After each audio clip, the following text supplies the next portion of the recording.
Okay, the cells found within bone include osteoblasts, which are bone-forming cells. Osteocytes are mature bone cells. Osteoclasts are large cells that reabsorb and break down bone matrix. And an osteoid is the unmineralized bone matrix composed of proteoglycans, glycoproteins, and collagen. So each of these types of cells are really important in the health of your bone. So whether you're growing or your bone is remodeling as you age or you break a bone, those osteoblasts will secrete that osteoid. The osteoid, again, is a bone matrix that eventually will become mineralized and calcified and will become hardened bone. The osteocytes are the bone, just in the mature bone cells, and they're just doing the normal cell thing, processing oxygen and carbon dioxide and getting rid of waste and providing energy, all those normal things.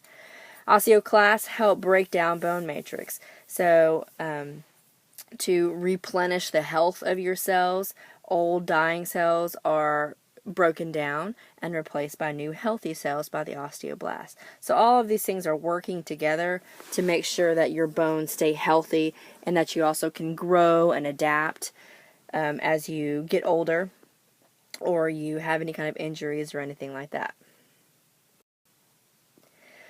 Bone marrow is this very soft, spongy material that's within mostly your long bones. It's inside the medullary cavity of the long bone and also in the spongy bone. In children, it's in virtually all bones virtually all bones will contain red marrow to produce red blood cells. And this is because they're growing and their tissues need a lot of oxygen and things like that because they are still growing so much.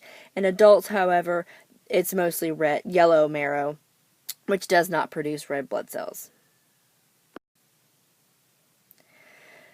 The female versus male pelvis, they have very different, slightly different shapes, really. So because a female has to give birth, her pelvis has to be shaped differently. It's wider and it's shorter and roomier to allow for to support the baby. The sacrum is wide and short, and the coccyx is movable. And this allows for the baby to be able to pass through the birth canal easier. The pubic arch is more than a 90-degree angle, so this is what allows women to have the curves and have hips that men don't have. And the ischial spine is turned outward. And again, that is to allow the baby to pass through the birth canal easier. And males, on the other hand, are the opposite of all that. Their pelvises are narrower, they're deeper, their sacrum is longer and more narrow, their coccyx doesn't move, and they don't have the 90-degree ischial spine that, or the pubic arch, that the females have. If the bone marrow is damaged due to disease, a transplant may be needed. And typically they use a really big needle and they use it usually in the pelvic bone because there's a lot of spongy bone there that they can withdraw marrow from. You can kind of see that in the picture there. And so the donated cells can help replenish damaged cells in the recipient and help establish a healthy colony of cells. So long bones are always growing and remodeling, and this can be either due to stress, and it doesn't have necessarily mean negative stress. So if you are a weightlifter and are constantly putting your bones under tremendous stress as you're lifting large amounts of weights, your bones need to be strengthened in order to adapt to the larger muscles and the increased stress. So your bones, even as adults, can do this. So they can grow in length, where cartilage continually grows and is replaced by bone as shown. Sorry about that. Bone is reabsorbed and added by apositional growth, which is your bone getting bigger around or thicker. And there's a calcification front, and this is the site where new bone tissue is becoming calcified. So this is where that osteoid seam, the osteoid matrix that we talked about in the last set of notes, becomes calcified and is turned from that matrix into calcified bone. Bone deposition, so this is where new bone matrix is deposited during bone growth, occurs at an injury or occurs where added strength is needed. And the osteoid seam is the site of unmineralized bone. So this is unmineralized bone that has not yet been calcified. Longitudinal bone growth, just as like what it sounds, is your bone is getting longer, and this is typically happening in children who are grown or growing. So it's the growth at the epiphyseal plate and the resulting matrix is then calcified. So if you remember the long bones that we talked about in the last one, there's that epiphyseal line, and those osteoblasts are creating osteoid matrix that will then later be calcified as the bone gets longer. When that epiphyseal plate fuses, and that happens about 18 years of age for females and 21 in males, the bone ceases to grow in length. So you get to a point where you stop growing. Apositional bone growth, the bone increases in thickness. And this is necessary not only as you get older and your body is becoming bigger and heavier, but also if there's any added stress, like I mentioned with the lifting of the weights. So osteoblasts under the periosteum will secrete that bony matrix. More compact bone is then created, and is usually due to either injury and results in either stronger bone. So again, if you fracture or break your bone, this apositional bone growth happens, and the resulting bone is thicker than it was before. So osteogenesis is the process of bone creation. So when an infant is beginning life, their bones are made out of cartilage, and that will eventually be hardened into bone. In adults, however, bones are constantly being remodeled to allow the bones to adapt to stress or injury. So old bones that are broken, old bone tissue is broken down by osteoclasts, and new bone tissue is created by osteoblasts. So it's going to be important to remember the difference between those two types of cells, as well as osteocytes and all the other words.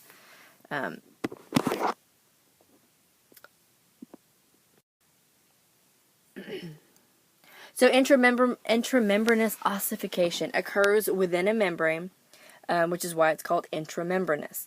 So osteoblasts secrete a matrix that is calcified into bone, and it occurs in flat, regular, and short bones. And you can kind of see it happening in that long pink line there is where this osteoblasts, or those little pink cells, are working, and they're laying down that osteoid, and eventually it will become calcified into bone. Endochondral ossification. This occurs in long bones and begins in the second month of fetal development. And it's formed from the cartilage, so the cartilage creates a model spreading from the center outward, so from the diaphysis to the epiphysis. Bone is deposited by osteoblasts, creating the rings, which are then calcified. And the epiphyseal plate between the diaphysis and epiphysis remains until bone growth is complete. So both the intramembranous and the endochondral ossification is happening in a embryo as its bones are being formed. So bone growth during youth, during infancy and childhood, the epiphyseal plate activity is stimulated by the growth hormone. During puberty, testosterone and estrogens also help stimulate growth. So it initially promotes adolescent growth spurts, and this is when you get those really bad leg aches and your muscle or your legs are aching and hurting you. It also causes masculinization and feminization of specific parts of the skeleton. For example, the pelvic bone. We talked about the difference between a male and a female. And also the femur bone in males tends to be a little bit bigger and thicker than, the femur bone in males tends to be bigger and thicker than in females. Later causes the epiphyseal plate to close, ending longitudinal bone growth, so your bones will no longer grow. So calcium is extremely necessary in all of this process. So it's not, but it's needed for other things other than just bone growth. So it helps the transmission of nerve impulses, for muscles to contract, for blood to clot, for glands and other nerves to emit the secretions they're supposed to, and also for cell division. So this is why it's really important for not only, especially for growing children, but also for adolescents and adults who have stopped growing to continue to get enough calcium for entire body function. Hormones will maintain the calcium homeostasis in the blood. So if the blood level falls, it stimulates the release of calcium stored in the bones to go back into the blood supply. And if it rises too high, it stimulates the calcium to be reabsorbed by the bones. Because remember, we talked about how the bones were a storage for minerals. So hormones kind of help balance that homeostasis. Bone remodeling. So again, bones have the ability to remodel in order to respond to stress and allow growth. Again, the osteoblasts help build a bone, but they need a diet that is rich in order to create this bone cells. If they don't have the tools they need to build it, they can't do it. And then the osteoclasts help break down bone matrix by releasing enzymes. So it will release calcium back into the bloodstream and is stimulated by the parathyroid hormone. So the rate of bone destruction equals the rate of bone formation throughout the majority of your life. During early childhood and adolescent, bone formation is greater than bone destruction to allow for bone growth. But around 40 years of age, the bone loss starts to exceed the bone replacement. Exercise, however, provides stress to bones, which responds by increasing the bone matrix, making the bone stronger. So this is when, most people have heard of how old people start to lose their bone density. So not only making sure you've got plenty of calcium in your diet, but also exercising puts that stress on those bones, which stimulates the osteoblasts to start making bones thicker and stronger. So it's extremely important that older you get, the more you exercise.